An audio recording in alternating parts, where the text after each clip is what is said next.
കൃത്യം ഒരു വർഷം മുൻപ് ഏതാണ്ട് 72 ദിവസത്തോളം മലയാളികൾ ഏറ്റവും കൂടുതൽ അർജുനൊപ്പം കേട്ട പേരാണ് മനാഫിൻ്റേത്. അർജുനെ ഒരു സഹോദരനെ പോലെ സ്നേഹിച്ച മനാഫ് നമ്മളോടൊപ്പം ചേരുകയാണ്. ആ ദിവസങ്ങൾ ഇപ്പോൾ ഓർക്കുമ്പോൾ എന്താണ് മനാഫിൻ്റെ മനസ്സിലേക്ക് വരുന്നത്? ഓർക്കാറുണ്ടോ ആ ദിവസങ്ങൾ?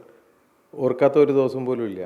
ഒരു സ്വതന്ത്ര ഇന്ത്യയിൽ ഇതുവരെ ഒരാൾക്കും വേണ്ടിയിട്ട്, ഒരു വ്യക്തിക്കും വേണ്ടിയിട്ട് ഇത്തരത്തിൽ തെരച്ചിൽ നടന്നിട്ടില്ല.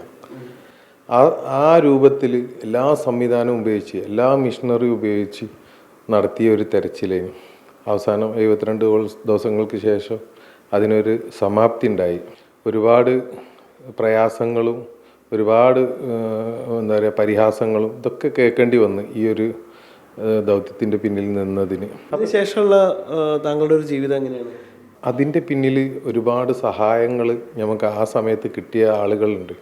അവരൊക്കെ തിരിച്ച് ഈ ഒരു കൊല്ലത്തിൻ്റെ ഇടയിൽ എല്ലാവർക്കും സഹായിക്കാൻ കഴിഞ്ഞ്, ഈശ്വർ മൽപ്പൻ്റെ മക്കളെ നമുക്ക് ചികിത്സിക്കാൻ കഴിഞ്ഞ്, പിന്നെ ജഗന്നാഥൻ്റെ മക്കളെ കല്യാണത്തിന് എല്ലാ സജ്ജീകരണവും എല്ലാ കാര്യങ്ങളും നമ്മളെ സ്വന്തം സഹോദരിൻ്റെ കല്യാണമാതിരി 2 പെൺകുട്ടികളെ കല്യാണം, അങ്ങനെ തുടങ്ങിയ എല്ലാ കാര്യങ്ങളും അവിടെ ഉണ്ടായിന്. ഒരു രേവന്ത് അവൻ്റെ ഓട്ടോറിക്ഷ ആക്കി കൊടുക്കാൻ, അങ്ങനെ ഒരുപാട് ആളുകളെ ആ രീതിയിൽ സഹായിക്കാനും അവരൊക്കെ നമ്മളെ കൂടെ നിന്നതിന് എല്ലാവരെയും നമ്മൾ സഹായിക്കാനൊക്കെ കഴിഞ്ഞ്.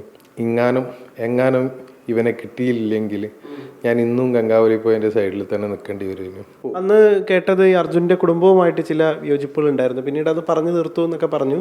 എന്താണ് അതിൻ്റെ ഇപ്പോഴത്തെ അവസ്ഥ? നിങ്ങൾക്ക് എന്തെങ്കിലും കോണ്ടാക്ട് അവരുമായിട്ടുണ്ടോ? അവർക്ക് നഷ്ടപ്പെട്ടതാണ് സത്യത്തിൽ ഏറ്റവും വലിയ നഷ്ടം. എൻ്റെ നഷ്ടങ്ങളൊക്കെ എനിക്ക് പിന്നീട് എപ്പോഴെങ്കിലും നികത്താവുന്നതേ ഉള്ളൂ.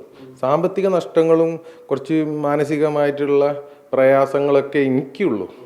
അതൊക്കെ നമുക്ക് നികത്താൻ പറ്റും. പക്ഷെ അവർക്ക് നഷ്ടപ്പെട്ട നഷ്ടം ഒരിക്കലും നികത്താൻ പറ്റില്ല.